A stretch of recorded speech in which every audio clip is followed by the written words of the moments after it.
სოხუმის დაცემიდან 26 წელი გავიდა. ამ დღესთან დაკავშირებით გორში გმირთა მემორიალი ადგილობრივი ხელისუფლების წარმომადგენლებმა გვირგვინით შეამკეს და საქართველოს ერთიანობისათვის დაღუპულ გმირებს პატივი მიაგეს. მათ ომში დაღუპულების ღვაწლსა და აფხაზეთში მშვიდობით დაბრუნების იმედზე ისაუბრეს.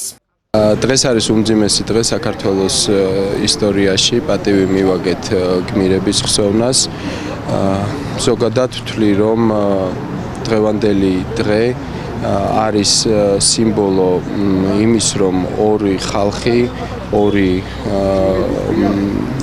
ეთნოსი ამ დროისთვის ვერ ცხოვრობს ერთად, მაგრამ ეს ერთობა გარდაუვალია და ჩვენ აუცილებლად დავიბრუნებთ ერთმანეთს, ქართველები და აფხაზები. ეს არის უმძიმესი დღე, რომელიც აგერ უკვე 26 წელი არის შესრულდა სოხუმის დაცემიდან. მე ვფიქრობ, ამ დღის უკდავყოფა, თუნდაც იმ დაცემის დღის უკდავყოფა არის იმიტომ მნიშვნელოვანი, რომ ჩვენ ყოველთვის გვახსოვს ეს დღე, გვახსოვს ის ადამიანები, ვინც ამ დღეს დაეცდნენ სოხუმის დასაცავად და გვახსოვს ის, რომ სოხუმი ჩვენია. მე წინასწარმეტყველებას არ დავიწყებ, მაგრამ ძალიან დიდი იმედი მაქვს, რომ ჩვენი მომავალი ახალგაზრდობა სოხუმში იცხოვრებს ისე, როგორც აქამდე ცხოვრობდნენ ჩვენი ქვეყნის საქართველოს მოქალაქეები და ეს მოხდება არც თუ ისე შორეულ მომავალში. გმირთა მემორიალთან შეკრებილ ვეტერანებს დღემდე უჭირთ იმ დღის გახსენება, როდესაც სოხუმი დაეცა. მათი თქმით, ისინი ყოველ წელს მიაგებენ თანამებრძოლებს პატივს. მივესალმები მთლიან საქართველოს მიულოთ სამდღევანდელ დღეს, ჯვართამაღლების დღეს და სამძიმრის კუთხით ვიზიარებ ყველა ოჯახის დაღუპულთა ხვედრს.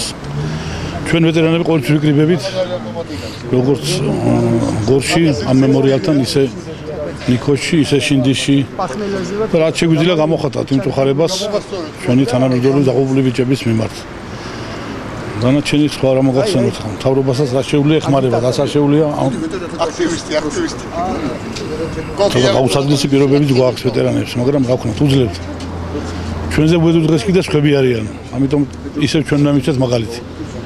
რა ვქნათ, რა გავაკეთოთ, სხვანაირად არ შეიძლება. გაჭირებაც გვინახია, ომიც გვინახია და ყველაფერი და ჩვენ თუ არ ვიქნებით მომავლების მაგალითი, სხვანაირად არ გამოვა.